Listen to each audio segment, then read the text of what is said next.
a member of the board of the IBU Forum of Young Parliamentarians. Allow me to once again thank the National Assembly of Vietnam, and through the National Assembly of Vietnam, to thank the people of Vietnam who have accorded excellent arrangements and hospitality to us, and for hosting our conference with great care.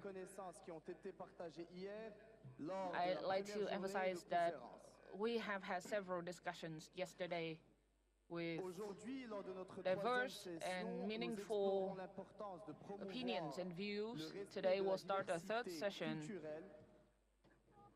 on promoting respect for cultural diversity in support of sustainable development.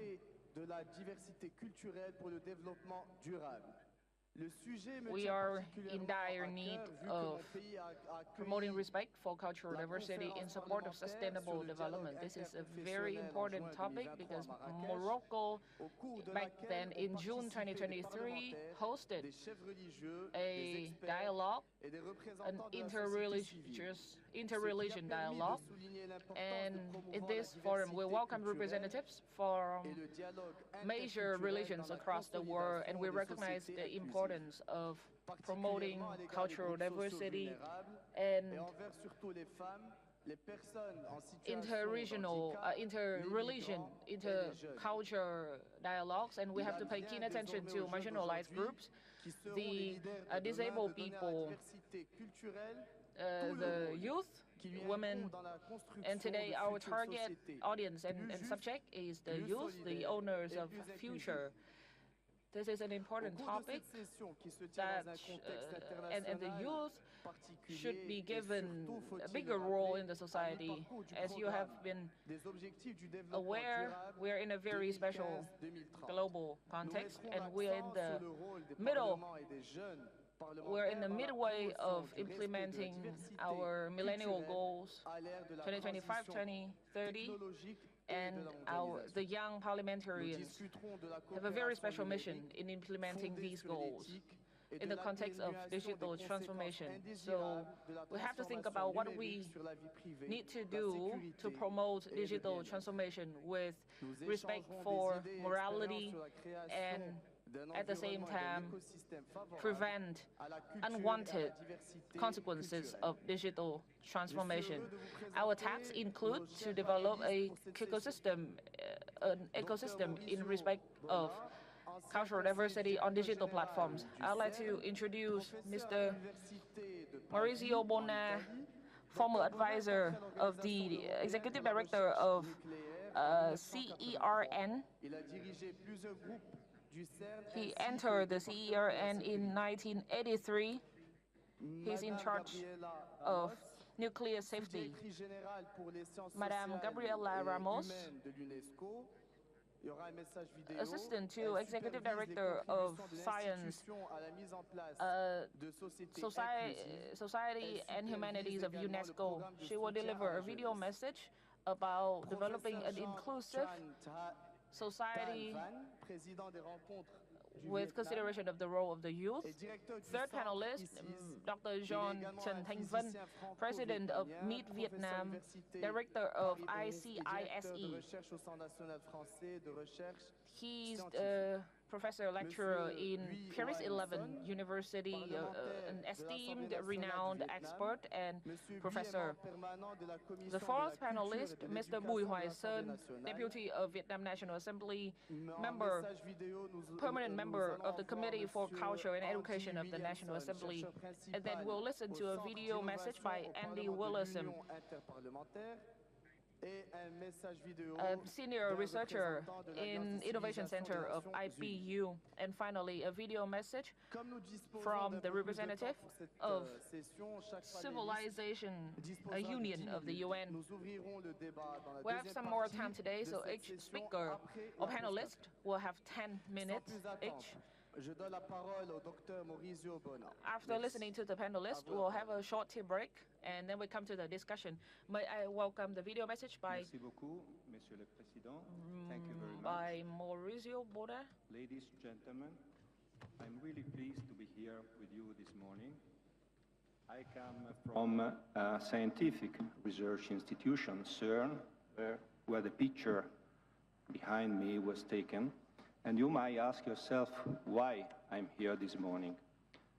CERN has set up with the Interparliamentary Union a cooperation agreement a few years ago with the intention to bring more awareness on the importance of science for society, and in particular in parliaments for the role they contribute to the progress of society. And today I will tell you something which is one of the results of this cooperation, to which I'm still collaborating, although I'm no longer with CERN. I retired last year. I will tell you about the Charter on the Ethic of Science and Technology for Parliaments that the IPU is presently developing. Progress in science and technology have triggered all major societal changes and hence are key factors for humanity and have a global impact. Chasing the evolution of science and technology is extremely hard. Anticipate it is practically impossible. Therefore, solid ethical boundary conditions must be in place to avoid abuses. Science, both fundamental science, like the one that is done at CERN, and applied science, as well as technology, have their own ethical standards. The question is if these standards are exhaustive. Do scientists have the right to define themselves the limit to their research? My answer is no, because scientists cannot and do not reflect fully the complexity of the needs of the society. But who else should define the boundaries not to be exceeded by science and technology? Governments and the UN system can hardly do that, in my opinion, as they are understandably trapped into a permanent conflict of interest, of national interests, that sometimes weaken their actions on global issues. But Parliament can do that, because they are legitimate to represent the interest of the people and their rights to receive ethical contributions from the progress of science and technology. The IPU Working Group on Science and Technology, which is one of the results of this collaboration between CERN and the IPU, is developing a charter on the ethics of science and technology for parliaments, which is aimed to fill the void I mentioned before. The charter will contain a few fundamental principles, expressed in a simple and clear language understandable by everybody. Its basic principles will be based on the respect of fundamental human rights and on the protection and preservation of the human dignity. It will provide simple and clear checklists to allow parliaments to scrutinize legislation against ethical aspects and to write good laws for the benefit of the whole society. Whilst ensuring the independence and freedom of research, both to fundamental and to applied science, the Charter will define the ethical boundaries that science and technology must not exceed when defining and updating autonomously their own sets of ethical rules. The Charter will be a sort of a constitution on ethics of science and technology, under which science and technology ethical principles may be freely defined and evolve, provided the constitutional boundaries are respected. It won't be a static document. The intention is to periodically review it and to review it according to the internal functioning rules of the IPU, as well as any time when it is deemed necessary in consideration of the evolution of the scientific knowledge and technology. The IPU Working Group on Science and Technology will hence promote regular exchanges between the parliamentary community and the scientific and technological communities, with the aim to keep the Charter up to date and capable to provide effective ethical boundaries that reflect the evolution of the society. The draft of the Charter on the Ethics of Science and Technology for Parliaments is presently being drafted by the IPU Working Group on Science and Technology.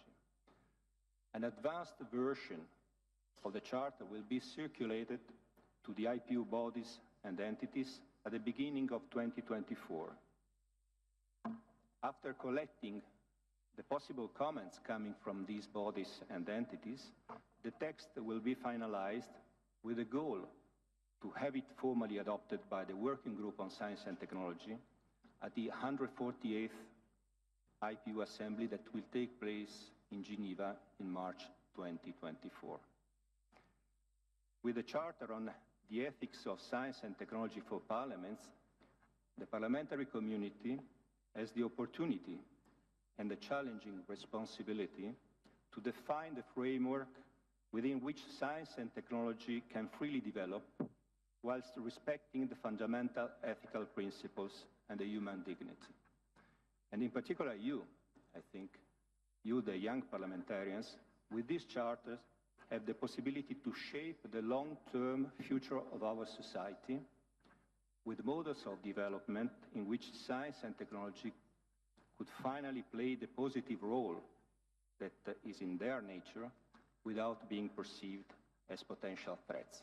Thank you for your attention.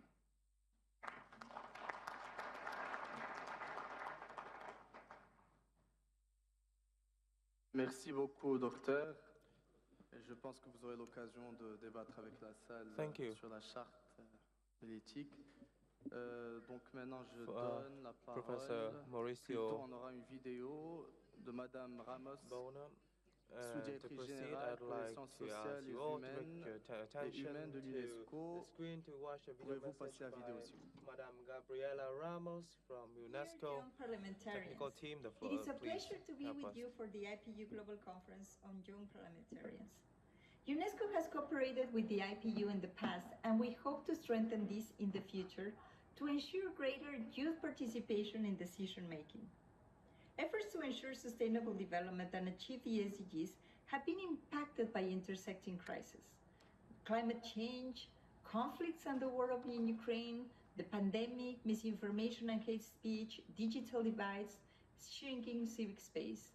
These profoundly impact the populations, particularly young people. While intergenerational and intercultural dialogue support sustainable peace and development, youth many times are left out. Only 2.5% of parliamentarians globally are under 30 years old, and almost 70% of all countries restrict young people from running for office. And how is this possible when nearly half of the world's population is under 30? Why are the views not considered? They have so much to tell us. Young people contribute to peace and sustainable development. They mobilize change, as we saw during the pandemic. 70% of young people from Generation Z are involved in a social or political case. At UNESCO, we are convinced that young people engagement in decision-making is essential to create sustainable solutions. We work with governments to design youth policies that carry tangible solutions to youth needs. And we also work with decision makers to strengthen their capacities to engage with young people for development. And we actually had a fantastic tool, the Youth Policy Toolkit, that can support governments. The ideas that youth generate that are also advancing sustainable solutions is really important to rebuild and have more solid action going forward. And this is central to our Global Youth Grant Scheme to support youth-led projects with social and environmental impact. And we also believe in intercultural dialogue. UNESCO has a story cycles methodology that it aims at building intercultural skills, helping individuals and communities to engage in dialogue. And we have packaged this together in a methodology and a publication that is, its name is Let's Talk, Transformative Dialogue for a World in the Move, And we built a program that is also reinforcing youth intercultural competencies to combat discrimination, particularly of vulnerable population and those populations of migrants. We also count on the Silk Road program that has revived the standard historic networks and developed the first framework for enabling intercultural dialogue to guide policymakers and practitioners in leveraging dialogue for peace and inclusion. And supporting inclusion of culture in sustainable development is also a critical endeavor that UNESCO has been carried forward. And we are proud to share that 150 ministers of culture gathering at UNESCO Mondial World Conference in 2022 in Mexico called for anchoring culture as a standalone goal in the post-2030 agenda. And this was reiterated by the heads of the state in G20 New Delhi in September. In the context of rapid digital transformation, UNESCO is also pushing for ethical solutions. We have a recommendation on the ethics of artificial intelligence that was adopted by 193 member states that is really highlighting the transforming potential and challenges of artificial intelligence. And particularly relevant is the advocacy for ethical AI literacy, which equips youth with knowledge to navigate a digital future and ensure they become ethical AI users and developers, and that they have this critical thinking to ensure that the developments are ethical. We also need to empower youth with digital media and information literacy skills, enabling them to engage in the digital transformation, fostering intercultural understanding, and address disinformation and hate speech. UNESCO works also to promote the development of these 21st century skills, and we would really be delighted to work with you to advance these programs. And the young people, as bankers of tomorrow, are uniquely positioned to balance the AI promise with its ethical imperatives. We need to work together to ensure that young people can make a difference for a sustainable future. Count on UNESCO for that.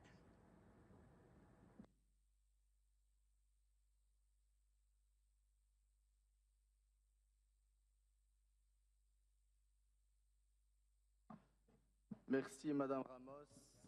Je pense que nous avons bien eu le message, mettre les moyens pour une meilleure participation des jeunes dans la vie politique. Thank you, ma'am. Donc notre prochain intervenant est professeur invite Van. the next panelist, Professeur, vous avez la parole. Professor John Chanthingban, to speak. Please, sir. Kính thưa ông Kamal Al-Maimin, Chủ tịch cuộc họp sáng hôm nay. Excellencies, leaders of the National Assembly, parliamentarians. First, I'd like to sincerely thank the organizing committee of IPU for inviting me to speak at this conference and at this session to talk about the importance of science and technology for sustainable development, especially the need for cooperation between scientists and parliamentarians and decision makers, policy makers. As we have known, our daily life cannot progress without science and technology, especially fundamental science. Science is the foundation and the driver for applied science, and applied science will be applicable in our daily life, in our society, and important for the sustainable development of society. We have seen that our young generations are always curious, and their curiosity and inquisitiveness have led them to success. The inquiring mind is the foundation for the development of the society across all sectors, and the foundation for the national competitiveness, including, for example, the development of fundamental science and applied science has helped us triumph the battle against COVID-19 globally.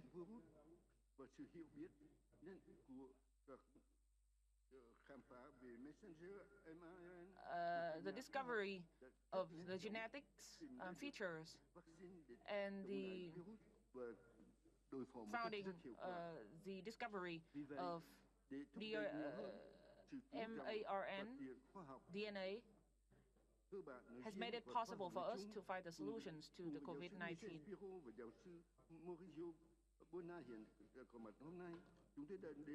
And together with our fellow panelists, we have recommended to the United Nations that 2023 is the fundamental year for the development of sustainable science.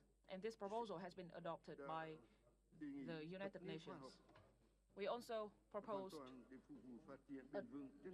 a decade of science, 2024, 2034. This decade has been recognized as the Decade of Science by the United Nations on the 25th of August, 2023. We are also proud that Vietnam is one of the 10 countries that proposed, that made this proposal to the United Nations and contributed to the development of fundamental science. For the development of science, Vietnam has established the ICISE in Quy Nhơn City with a special mission of facilitating exchanges and dialogues in science and promoting science and technology transfer within Southeast Asia. Based on the high awareness about the importance of science and technology, parliaments and parliamentarians and policymakers should join hands for the sustainable development of science. And the world parliamentaries have signed the MOU on collaboration to organize science seminars and workshops for peace. This is the joint platform for scientists and parliaments across the world together. This series of seminars and workshops are built upon the ideology of scientific diplomacy. I would like to emphasize the concept of science for peace developed by IPU and ICISE. This concept is used as a tool for parliaments to find solutions to specific issues in the common interest of our people and citizens. On this occasion, I would like to thank Ambassador Oka Oma and Professor Maurizio, who have contributed ideas and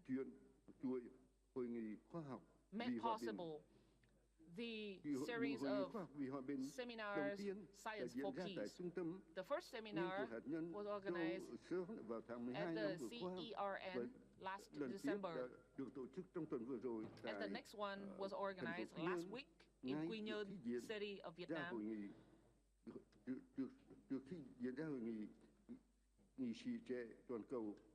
Right before we convene the 9th GCYP today. The theme of the seminar last week in Quy Nhơn City was water security and loss of water security.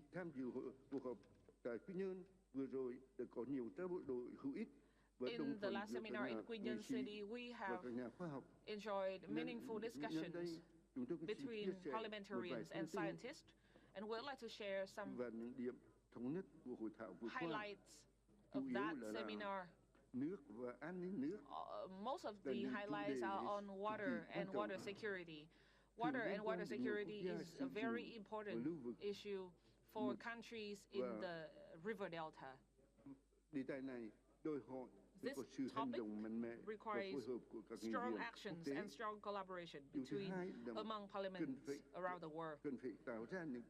Second, we need tools such as database and other measures that enable exchange of data, legal documents on water free of charge,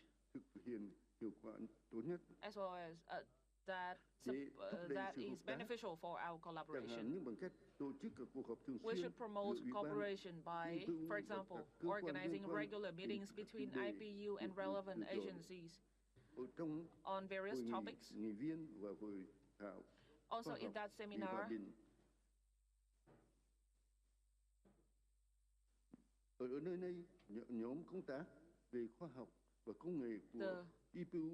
recently, the working group, the IPU working group on science and technology, the Committee for East Asia, the Committee for Development, the Committee for Sustainable Development,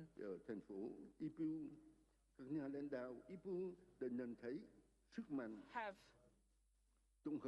spoken, have seen that leaders of IPU recognize the importance of the committees. Another point we have agreed on in that seminar is the importance of the need to establish a network of parliamentarians on water and water security. This will be a network for concrete substantive exchanges for the sake of water security, for the benefits of the people. Finally, in this seminar, the delegates and speakers agreed that the seminar Science for Peace will continue to be organized annually. And the next one is expected to be organized at Shezam Center in Romania. And the following one will follow the conference of parliamentarians in autumn. Finally, we would like to emphasize the role of science and technology for sustainable development and the importance of the cooperation between parliamentarians and policymakers. These are the condition, but also the purpose of cooperation between IPU and ICISE in Quy Nhơn City, Vietnam. I thank you all for your keen attention to my speech. Thank you.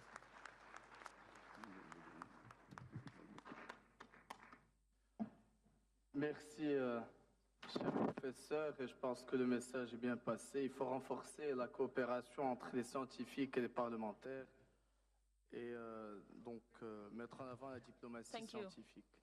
Passons maintenant à Monsieur Buis. Chers collègues, vous avez la parole. Insightful speech on the importance of fundamental science. Now I pass the floor to the next panelist. Excellency Chairperson, ladies and gentlemen, UNESCO affirms cultural diversity is a rich asset for humans and societies, like biodiversity to nature, and a basis for exchange and innovation. In the Convention 2005, UNESCO states that cultural diversity is a human characteristic that should be honored and protected for everyone's benefits. Cultural diversity is a driving force for sustainable development of communities, peoples, and countries, an indispensable foundation of peace and security at local, national, and international levels. It implies a commitment to human rights and fundamental freedoms, promotes women's role and position in society, creates social cohesion and harmony. Therefore, it is necessary to include cultural diversities as a strategic element in national and international development policies for the United Nations SDGs. In the context of deep international integration, the role of cultural diversity becomes more important. Accepting, respecting, and promoting cultural diversity will deepen dialogue between civilizations and enhances understanding and mutual respect among countries and peoples. Excellency Chairperson, ladies and gentlemen, Vietnamese people possess a rich cultural and intellectual heritage which has been shaped by thousands of years of history and cultural traditions. Vietnamese culture has unity in diversity with 54 ethnic groups that share the same national and ethnic consciousness. We have been together overcoming all difficulties and challenges in order to develop and defend Vietnam. Vietnam has been implementing and improving institutions and policies under the slogan of considering Vietnamese culture and people as the foundation and endogenous strength for sustainable development. According to the thesis of national development in 2011, important directions for Vietnam's development have been defined, including contents related to promoting cultural diversity, respect for cultures of ethnic groups, aiming for sustainable development goals. The National Assembly of Vietnam focuses on improving the legal system and issue policies to promote respect for cultural diversity for sustainable development. The Constitution confirms equal rights of ethnic groups. It emphasizes equality, solidarity, respect, and support among ethnic groups for mutual development. All acts of ethnic discrimination and division are strictly banned. Ethnic groups have the right to use their language and writing, preserve their ethnic identity, and promote their good customs and traditions. The National Assembly has issued laws on beliefs, religions, cultural heritage, advertisements, libraries, etc. National target programs on culture, ethnic groups in mountainous areas, hunger and poverty reduction, and others have been given out. Supervision and public hearing sessions are regularly conducted to ensure that cultural diversity is respected and included in Vietnam's major programs. Excellency Chairperson, ladies and gentlemen, thanks to the party, the state, and the National Assembly of Vietnam, the country has reached great cultural achievements for national prosperity highly appreciated by Vietnamese ethnic groups, international friends, and organizations. So far, Vietnam has 8 UNESCO heritage sites, 15 intangible cultural heritage elements, 11 World Biosphere Reserves, 9 documentary heritage elements, and 1 creative city in UNESCO network is Hanoi, contributing to socio-economic development of the country. Vietnam has actively and responsibly in the multilateral mechanisms and has been strongly protecting and promoting cultural diversity regionally and internationally. Trusted by the international community, Vietnam was elected twice to the Intergovernmental Committee Convention 2005 UNESCO. For SDGs, Vietnam has actively developed national cultural indicator to measure and assess cultural contribution to countries' socio-economic development. Excellency Chairperson, ladies and gentlemen, cultural diversity is the foundation for current and future development. However, cultural diversity in Vietnam and many other countries are facing many, especially non-traditional challenges of a digital era and globalization, which affect the sustainability of cultural heritage and cultures of ethnic groups. Therefore, at the 9th Global Conference on young parliamentarians held in Hanoi. And this section about promoting respect for cultural diversity for sustainable development are dearly meaningful. We will address the role of parliaments and young parliamentarians in enhancing respect for cultural diversity in the context of technological, digital transformation and globalization with the following directions. Firstly, digital cooperation on the basis of modality, and it is necessary to minimize adverse impacts of digital transformation on privacy, confidentiality, and happiness. Secondly, promotion of roles of culture in development policies at national, regional, and international levels. Thirdly, commitments to protect and promote cultural diversity, create favorable environment and ecosystem for culture and cultural diversity. Fourthly, role of culture and cultural diversity in sustainable development. Discussion outcomes will be summarized by the organizing committee and included in the draft joint statement of the conference. To contribute to the discussion process, Vietnam would like to deliver the following recommendations for consideration and discussion. Recognize roles and values of culture as a basis for sustainable development and implementing the United Nations 2030 agenda. Promote roles of culture in development policies at national, regional, and international levels. Turn culture into an independent goal of sustainable development. Parliaments of member states are key factors to recognize and promote the roles of culture in sustainable development. Improve people-centered policy frameworks, support bilateral and multilateral foreign affairs, promote respect for cultural diversity, peace, and cohesion among communities and countries. I wish you good health and happiness. I wish the conference great success. Thank you.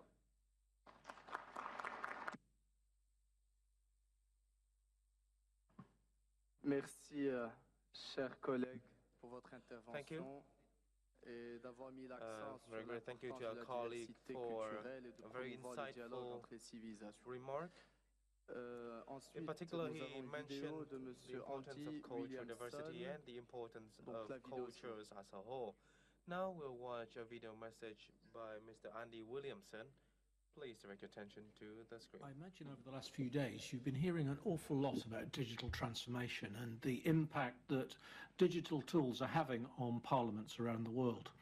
And I want to continue that theme, but look at it in a slightly different way. I want to talk a little bit about how we balance and mitigate some of the risks that digital transformation brings, and also expose some of the conversation around the more challenging technologies that we're seeing in parliaments. Social media is an obvious one, and also the rapid emergence of artificial intelligence. What does this mean for parliaments? What does it mean for parliamentarians? And how do you manage these rapidly changing digital environments and the complexity of them? So I'm going to talk about three very specific things. I'm going to talk about misinformation and disinformation. I'm going to talk about trust. And then I'm going to talk about AI specifically because of the newness of it. And I think it's important that we embrace these technologies enthusiastically but cautiously. And the reason for this is we've seen over recent years how the explosion in the use of social media has generated great benefits. It's generated huge benefits for us individually in terms of social connection, and particularly during the pandemic when we weren't able to meet face-to-face. The internet and social media became a critical tool for connecting and maintaining social connection. And also professionally, it became a tool that we began using at a much more accelerated pace in parliaments. So if we look back to 2019, there were no parliaments doing hybrid sittings. There were no parliaments offering remote plenaries. There were a few parliaments, very few, who were using digital technologies in their committees. But by the end of 2020 and into 2021, and looking forward to today, there are many parliaments who now either offer or have the capability to switch to hybrid, in particular, working environments, so that some members can be in the chamber and some are able to work and join offline.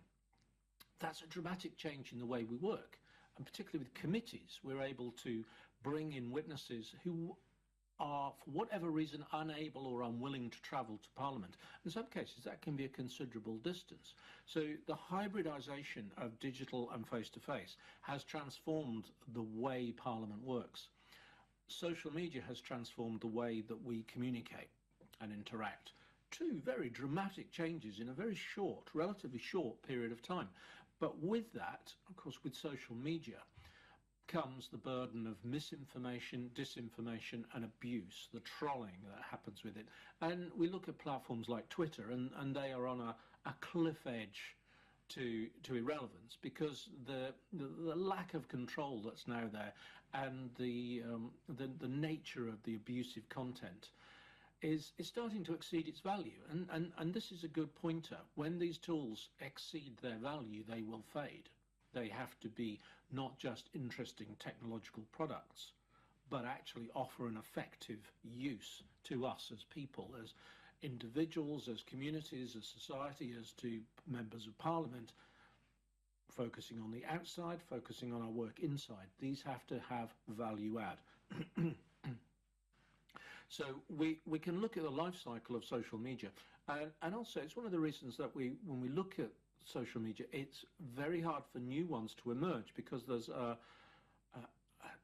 limited amount of enthusiasm for taking on new technology. We don't want to just rush headlong into every new platform that comes along. It has to establish itself.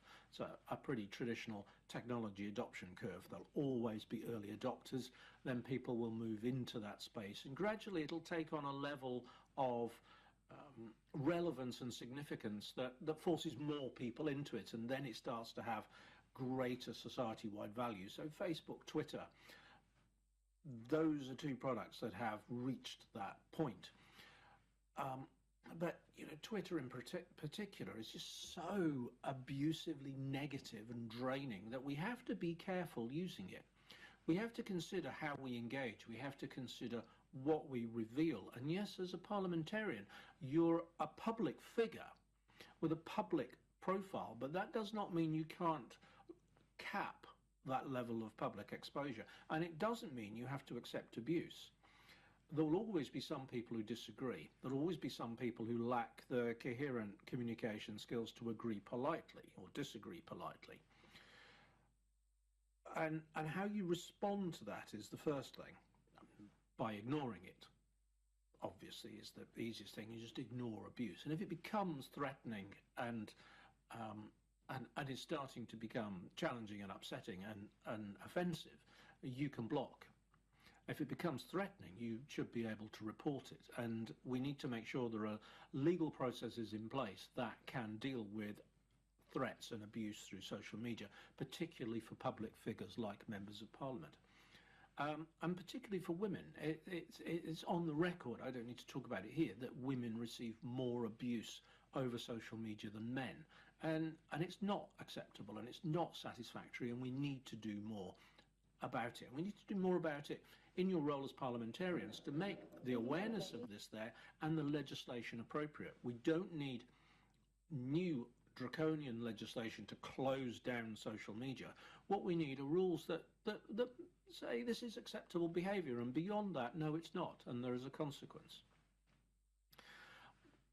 But from a personal point of view, have an awareness of how your use of social media impacts your own mental health, how it impacts your feeling of safety.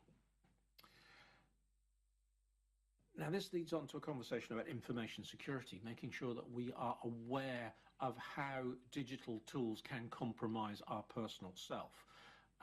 in many ways. It can be in terms of hacking, passwords being stolen from somewhere, people creating false profiles and saying false things and manipulating.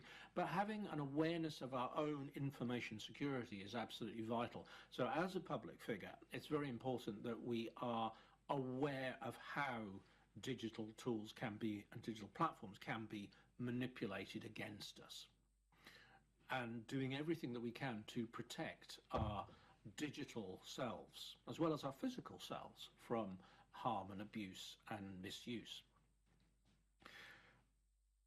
And that leads into the conversation about artificial intelligence. So artificial intelligence is rapidly emerging and we're seeing it everywhere. But guess what? It's not new. AI itself is not new. It's been around for a good 40 years in various forms. What we're seeing is the rapid emergence of what we call large language models, which is where vast amounts of text are taken and allow these algorithms to generate new text. This is referred to as generative AI, generating new content, and it can be text or images. And this has pros and cons. Cons are manipulation of images. Do you trust a photograph? Do you trust a video? Is that voice actually your voice? The manipulation of text, obviously, so creating fake stories. And there are plenty of examples of the current range of AI, generative AI tools creating fake news articles to build a case. And that's just, I hope, teething problems in the system that will get ironed out, but it has to. But AI is also useful. AI is a useful tool for us doing research. We're able to throw questions at it and get back some structured answers that we can then, with knowledge, prioritize into useful material. We can use what it produces if we are aware of the risks of its inaccuracies and its lack of context. And we can use AI for our parliamentary work. AI has already been used in a number of parliaments for generating keywords, for processing bill amendments, for helping to write better legislation, and for interfacing with the parliament by providing smart chatbots for questions from the public. So there's some benefits there, but we have to look at the risks and as well. And the risks are that AI models are ethnocentric, that they are very monocultural. How do we create cultural diversity? How do we create linguistic diversity?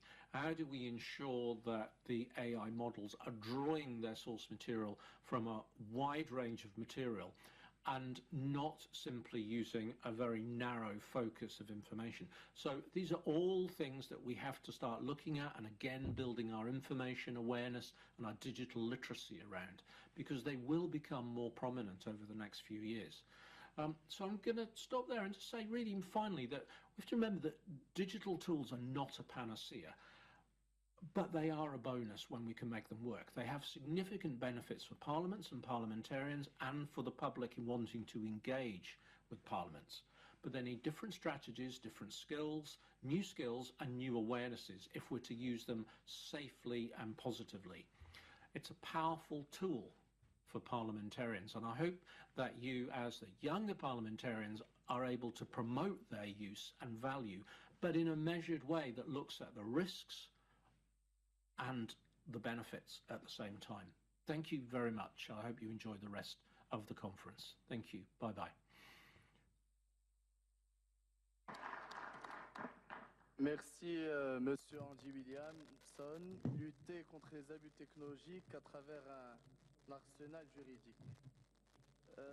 Maintenant, nous avons une vidéo pour conclure de son Excellence Miguel Angel Moratinos. Nous avons a very interesting video passer message à la vidéo. that help us to find more solutions. Now we'll listen to a representative of the UN Alliance of I wish to Civilizations. thank IPU Secretary General, Mr. Martin Chungon, for inviting me to address this unique platform of young parliamentarians. At UNOSC, United Nations Alliance of Civilization, we attach great importance to the key role played by parliamentarians, and especially young parliamentarians that are participating in your 9th Global Conference. Your conference coincides with the UN General Assembly's 78th session. Head of state and government gathering at the SDG Summit taking place here in New York on the 18th of September. They will take a stock of the state of the SDG, responding to the impact of multiple and interlocking crises facing the world and providing high-level political guidance on transformative and accelerated effort, leading up to the target year of 2030 for achieving the SDG.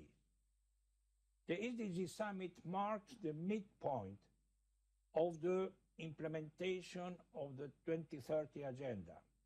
It will bring together political and thought leaders from governments, international organizations, private sector, civil society, women and youth, and other stakeholders in a series of high-level meetings. They will carry out a comprehensive review of the state of the SDGs, respond to the impact of multiple and interlocking crises facing the world, and provided high-level political guidance on transformative and accelerated action leading up to the 2030 deadline for achieving the SDG. The Sustainable Development Goals Summit will be chaired by the President of the General Assembly. The outcome of the summit will be a negotiated declaration, a political negotiated declaration. And the summit, we will focus on people. It will culminate 10 months of active preparation involving governments, the UN system, and others, international and regional organizations, the private sector, NGOs, youth, cities, and multiple other actors and people. Significantly, the summit will also build on the views and recommendations drawn from young people, informed by the youth and the SDG, global consultation, and the outcome of the 2023 ECOSOC Youth Forum. UNOSC was part of this interagency process. Parliaments are beacons of democracy. They are the bridge linking the local and the global. Through legislation and spending decision, parliamentarians can contribute, should contribute significantly to the Sustainable Development Goals, to the Agenda 2030 of Sustainable Development in the world. Yet parliamentarians are still largely a sphere dominated by older men. Therefore, it's so inspiring to see this unique platform for young members of parliament getting together in Hanoi. At the United Nations Alliance of Civilization, we recognize the value added of one, women, and men since our inception. We will continue to strengthen our work with youth and for youth. I thank you and wish you a successful conference. Thank you.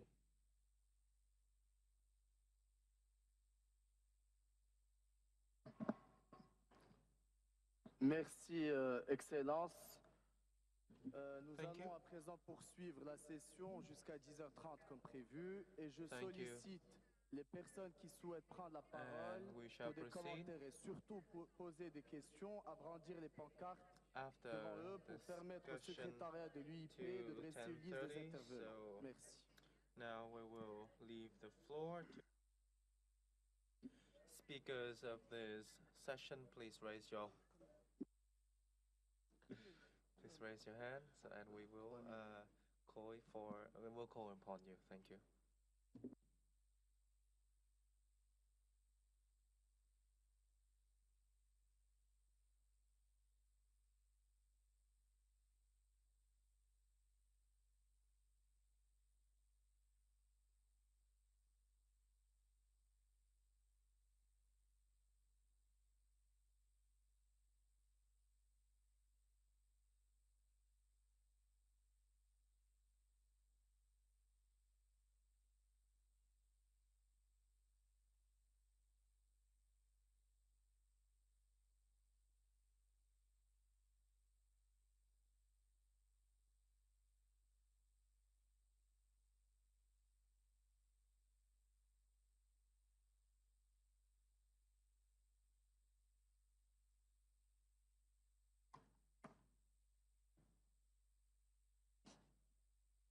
Chers collègues, vous disposerez de 3 minutes.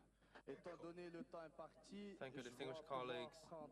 You have 3 minutes for your remarks. Avant la pause, et nous I will invite 6 representatives. Each of you have 3 minutes. After that, we'll have a tea break. De l'Indonésie, qui sera suivi First of par all, l'honorablement de la we'll have Indonesia. délégation de la Bosnie. Merci. Then Bosnia. Please, Indonesia, the floor is yours. Thank you, Honorable Chair, distinguished delegates, ladies and gentlemen. First of all, allow me to extend my highest appreciation to the esteemed panelists who have led us to this insightful discussion, and allow me now to share Indonesian experience and also the cultural wisdom of Indonesia.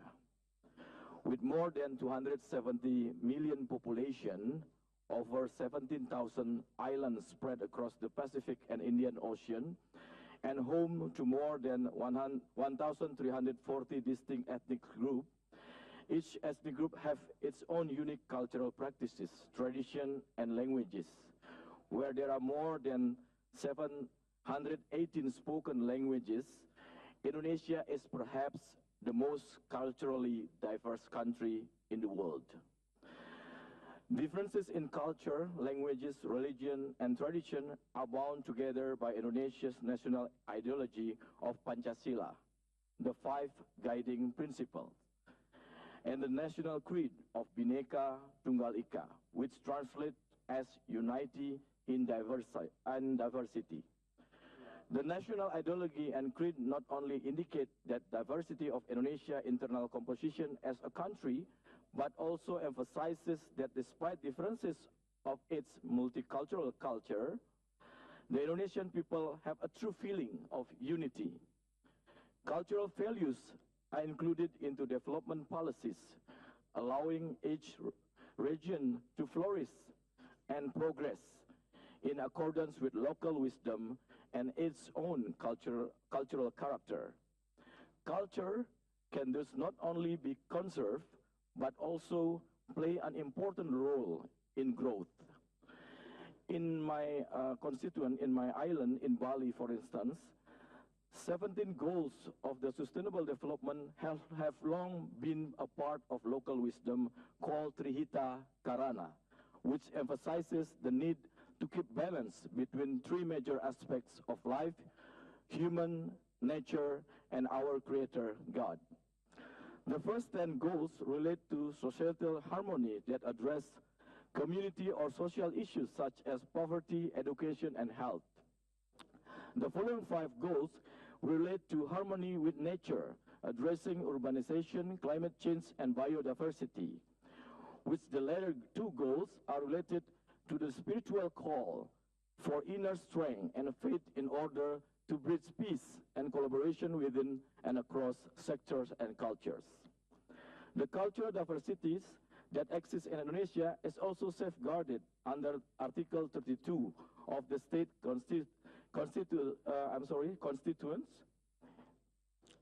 constitution, which stipulates that the state develops Indonesian national culture in the midst of world civilization by ensuring the freedom of the people to maintain and develop their cultural values. Further, the Indonesian House also passed law on culture promotion, which recognizes and respects Indonesian culture diversity as the foundation of national culture, and also aim to safeguard, manage, and strengthen Indonesia culture diversity.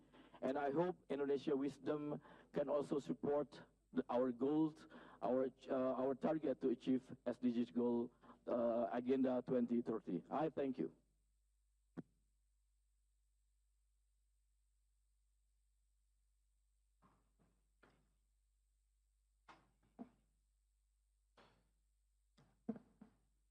Merci, honorable. Je donne la parole maintenant à l'honorable membre de la délégation de la Bosnie, suivi du Laos. Merci. I'd like to invite the speaker from Bosnia and then Laos, PDR. Good morning to everyone, dear delegates, Greetings to you all. representatives of the Vietnamese government and the distinguished panelists. It's so great to be here and share some of the experience we have in Bosnia and Herzegovina. As we all know, cultural diversity helps develop and enrich our lives in a way that we can't imagine. Through the exposure to the different cultures, traditions and beliefs, we begin to appreciate much more each other. And also, we discovered some new perspectives, the ways of living, and we have something that we hasn't been exposed to before. I would like to talk about this in a way that it's related to the economics and SDG goals. Cultural diversity is important, a factor in sustainable development, innovation, and dialogue. It can improve people's well-being, enhance their lives, and accelerate economies. And economy and people well-being, you would agree, is one of the best and most important day-to-day activities in our countries, especially in small-scale economies such as Bosnia and Herzegovina. I would say that from our perspective, SDG 8 goal is one of the most important, especially it's related to the inclusive and sustainable economic growth. And that's the one goal that we would like to achieve and fulfill the most. And also for us as a Bosnia and Herzegovina and the candidate country for the EU membership, SDG 16 is very important because the rule of law, peace, justice is something that we are really caring for. I wouldn't like to take that much time because I saw there are many parliamentarians interested for this discussion and we have limited time, but I would just like to emphasize that Mr. Williamson made me scared, I would say. We are all aware of the artificial intelligence and stuff, but the trust is what he emphasized especially. And the trust is gained not through the social networks only, but communicate to each other face to face. And this conference, as one example, where 500 of us is at one place, maybe is one of the best examples how trust can be developed between each other. Thank you very much for having us here, and best regards from Bosnia and Herzegovina.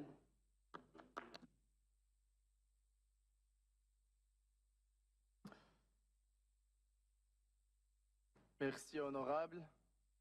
Comme prévu, merci d'avoir respecté le temps, surtout. Thank you, distinguished representatives, for respecting the time limit. Next, I'd like to invite the representative from Vietnam, and afterwards, Laos. Please, Laos first and then Vietnam. Thank you. Excellency, Chairman, distinguished guests, ladies and gentlemen, on behalf of Laos National Embassy delegation, I would like to share the experience about culture diversity.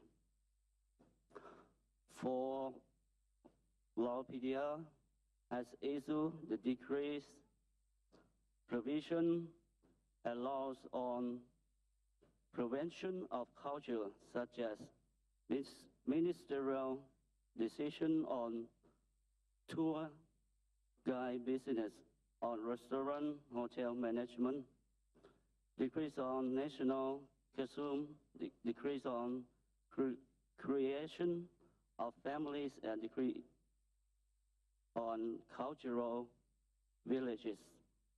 The law on national heritage, on film, on site law, on museum, law on fine arts.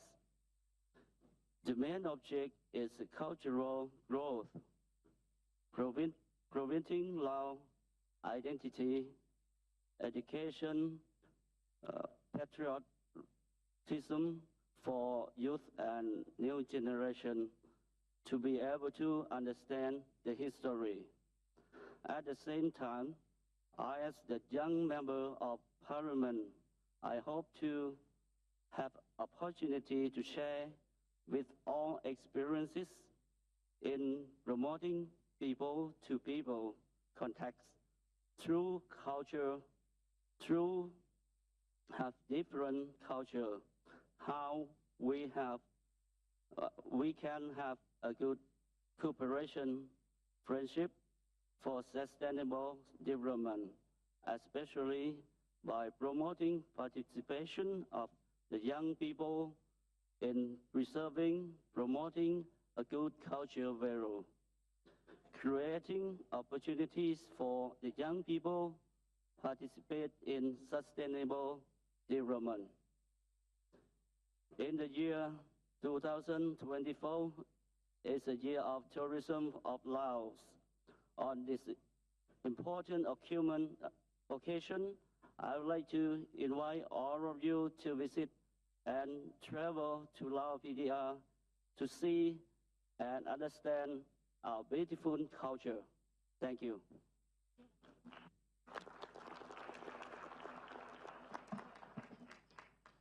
Merci, honorable.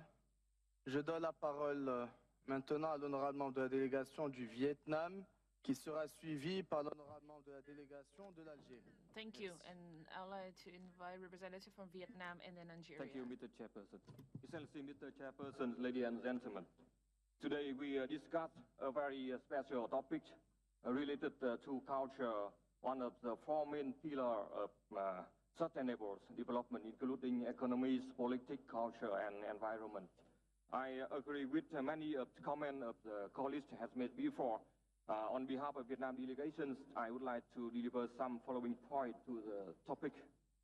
Cultural diversity is basic for the richness and variety of cultural resources, creating economic development, opportunity, and prosperity for every country. In the context of globalization, countries need to continue to preserve and promote their own cultural identity as well as mutual respect for culture diversity of each other. Share, refine, and promote the common culture quintessence of humanity for mutual development. The principle of mutual respect helps countries and culture cooperate, discuss, build trust, and share for mutual development instead of conflict and dispute.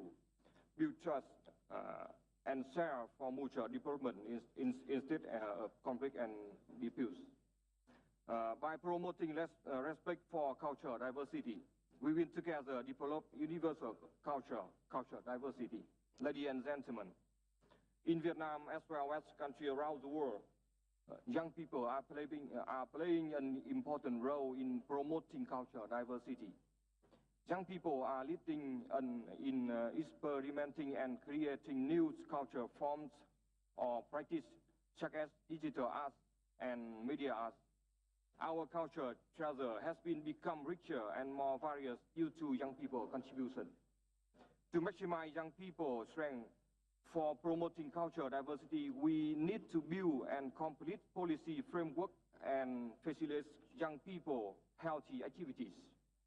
Parliament should play the leading roles to develop a new governance model and an exclusive policy framework for youth. Policymakers should turn universal principle of cultural diversity into guiding philosophy in their relation with young people. Through open cooperation and dialogue, young people can participate fully in planning and implementing policies that directly affect their life. Different values, impression, and desires of group or subculture within a large force named youth should be conveyed fully and included in the process of policy planning and implementation. We suggest Parliament recognize the roles of culture as the pillar for sustainable development and implementation of the United Nations 2030 agenda, promote the roles of culture in development policy at national, regional, and international level. We need to commit ourselves to protect and promote cultural diversity, especially promoting cultural diversity associated with digital transformation. Create favorable environment and ecosystem for culture and cultural diversity. Recognize the roles of creative economies and culture industries. Develop a system of cities under the UNESCO Creative Cities Network.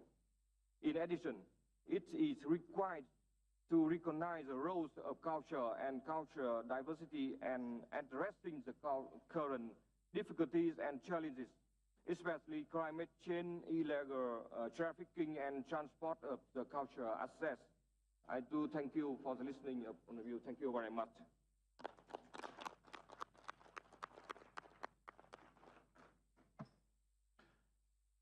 Je donne, merci honorable, je donne la parole à l'honorable membre de la délégation de l'Algérie qui sera suivi par l'honorable Now I will pass the floor to Algeria. سيد رئيس الجلسة، زميلاتي زملاء النواب، أسعد بتواجدي مع هذا العدد الكبير من الشباب البرلمانيين لأشارككم أشغال هذا المؤتمر ولنخوض مع كل هذه الطاقات الشابة في مسألة تكتسي أهمية بالغة في عالم اليوم. لا يخفى على أحد أن تكنولوجيا الإعلام والاتصال أصبحت اليوم إحدى القوى المحركة التي يعول عليها كثيرا لإنجاح برامج التنمية الاجتماعية والاقتصادية. من هذا المنطلق قامت الجزائر بإدراج تطوير تكنولوجيا الإعلام والاتصال وما ينتج عنه من تحويل رقمي للمجتمع الجزائري بطبيعة الحال. لقد اهتمت الجزائر بحماية التراث الثقافي رقميا منذ سنة 2016 حيث أطلقت وزارة الثقافة بوابة إلكترونية مخصصة للتراث المادي واللامادي ومخبر رقمي للإرشيف السينمائي بهدف إبراز التنوع وجعله في متناول الجمهور، ويبقى العمل في هذا المجال مستمرا ويتطلب مضاعفة الجهود. وإن سمح التحول الرقمي بالانفتاح على مختلف الثقافات إلا أنه فتح الباب أمام جملة من المخاطر التي تهدد الثقافة في العالم الرقمي المتعدد الأبعاد. فالشباب اليوم مهدد بفقدان هويته في ظل غزو مواقع التواصل الاجتماعي لحياة الأفراد، وغالبا ما يقع ضحية للعنف فيها ويتعرض لمختلف المخاطر، وتتزايد نسب الكراهية والعنصرية بشكل مخيف. كما نلاحظ أن سهولة ولوج العالم الرقمي أصبحت تمتد إلى الأطفال، وضرورة تعزيز حقوق الإنسان والحريات الأساسية، الموازنة بين الانفتاح على الثقافات العالمية والحفاظ على الهوية الثقافية المحلية واحترامها، والحفاظ على التراث والتقاليد، احترام مختلف العادات والتقاليد الثقافية والتي لا تشكل تهديدا للهوية الثقافية المحلية، وتجنب فرض القيم أو الأعراف، وتشجيع الحوار والتفاهم بين الثقافات، وتوفير الفرص للشباب للتعرف على الثقافات الأخرى من خلال الفعاليات الثقافية والأنشطة المجتمعية. التأكيد على التعليم والتوعية وإعطاء الأولوية للتعليم بمبادرات بناء الوعي حول موضوع التنوع الثقافي وتشجيع التعرف على الثقافات المختلفة.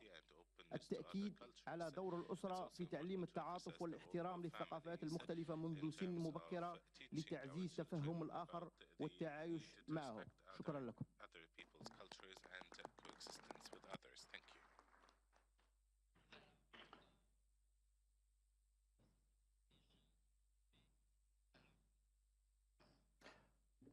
Merci, honorable. membre de la délégation de l'Algérie. Je donne la parole à l'honorable membre de la délégation du Luxembourg. Thank you, the representative from Algeria. And now I would like to invite the representative from Luxembourg and then Morocco.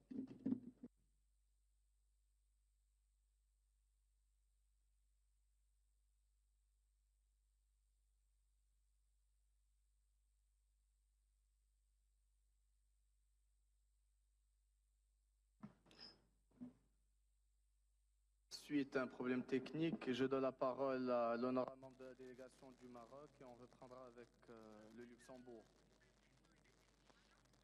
Due to technical difficulties, we'll invite the representative from Morocco بسم الله الرحمن and الرحيم. then Luxembourg. إن السياسة الثقافية في المغرب وتحت القيادة المتبصرة لصاحب الجلالة الملك محمد السادس تتماشى تماما مع أهداف التنمية المستدامة، فبقدر ما هي ملحة في الوقت الحالي فإنها تستمد خصوصيتها من التعدد الروافد المكونة للهوية المغربية.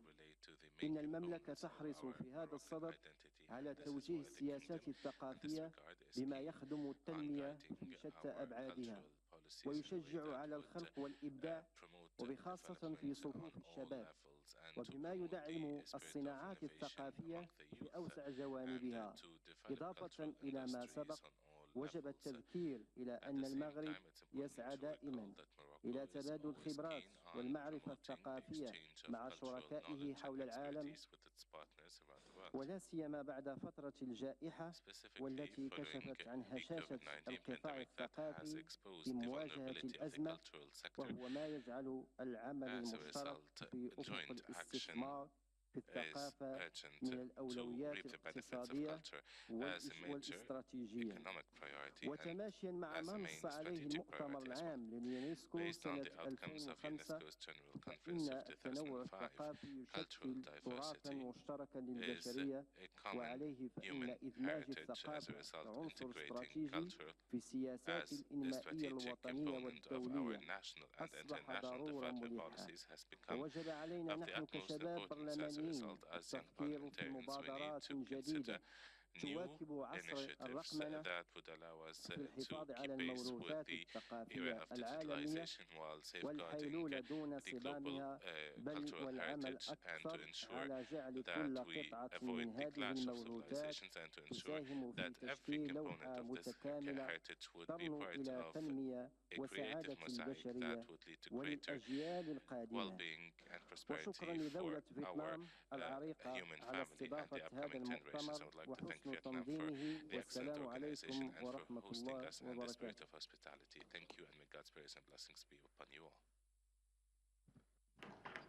Merci honorable membre de la délégation du Maroc. Le Luxembourg. Thank you, representative from Morocco. Now I'd like to invite Luxembourg. Je vous remercie déjà tout d'abord pour l'organisation excellente. The chairman. Nous voyons tous les jours I'd like les to impacts de la congratulate digitalisation Vietnam sur nos for vies hosting quotidiennes, et souvent les successfully questions this éthiques ou de conference. bien-être sont We can reléguées see au that in the second rang. area of globalization Citons, par and exemple, les digital médias sociaux. transformation, Ils sont tellement we can importants pour la observe communication, these new mais en developments même every temps, day. ils sont soit toxiques en termes de contenu, ou bien Development toxiques pour notre bien-être mental. has Ne parlons même pas impacted encore des us implications across pour all notre fields, and we sécurité et can la see protection on des social données. media Je pourrais continuer et the citer toxic tous les content. exemples où des régulateurs That's ont why dû intervenir, et we je need suis conscient specific que ces measures discussions entourant la to address transformation these digitale problems. That's why I believe we sont need toujours et mechanisms vont and toujours être institutions deux to pas manage derrière la transformation and effective govern sur le terrain. digital contents, Mais je ne voudrais pas m'attarder à être négatif. Et so surtout, je voudrais that donner un exemple we can positif make de full l'ère use, numérique pour la of the diversité benefits of culturelle et digital linguistique. transformation. I want to say that de in nouvelles our plateformes, era of malgré leur digitalization, impact initial de we créer une have to atmosphère pay special monolinguistique, attention to souvent ensuring anglophone, cultural a diversity and permis aux langues language régionales et diversity. nationales plus petites, We can comme entre see autres le luxembourgeois, that de développer our rapidement une audience situation pour la right langue now écrite. is C'est en effet la we are numérisation qui a only contribué à une we're émergence de using notre some langue specific nationale. languages C'est only. pourquoi je In vois la particular, English transformation has become a digitale global comme une language. chance pour la However, it is promotion important et that we l'émergence de have la diversité mechanisms culturelle, to si seulement protect and promote cultural diversity and language diversity. These are the key elements ni permettre aux plateformes de devenir des lieux d'haine par la of our sous-régulation. development. And we see the role of parliamentarians, the important role que les of forums internationaux parliamentarians. comme le nôtre sont l'endroit We can see that this is like a Le scale, a développement very durable sensitive n'est que scale, possible si nous restons and unis de to notre ensure a diversité balance culturelle. of this Je vais scale, encore we citer should plusieurs share about objectifs what de we développement durable should qui do incluent cette in terms diversité of culturelle comme cultural élément diversity. indispensable. Comme A l'accès lot à of l'éducation, SDGs are comme la related paix, to cultural mais diversity. même For example, the l'objectif goal 13 of concernant le changement tertiary climatique peut education bénéficier du savoir-faire accessibility, traditionnel or de groupes climate locaux. change. Chers collègues, c'est un These sujet are pluridisciplinaire. the issues Et je pense que nous allons encore en parler beaucoup. that require Je vous us remercie to beaucoup. learn Merci. from each other's experience. For example, in climate change combat. Thank you very much for your attention. Honorable membre de la délégation du Luxembourg. Nous poursuivrons la séance à 11h Thank you, après une pause Luxembourg. café. Pour rappel, toutes We'll les continue délégations qui until ont demandé 11 la a.m. parole, sont inscrites et on And reprendra à after 11h pile. Donc s'il vous plaît, the tea soyez break, de retour à l'heure prévue. Merci. we have a list of registration for speech here. We'll come back here. Please, we'll come back here on time so we can proceed with our session. For now, we'll have a tea break.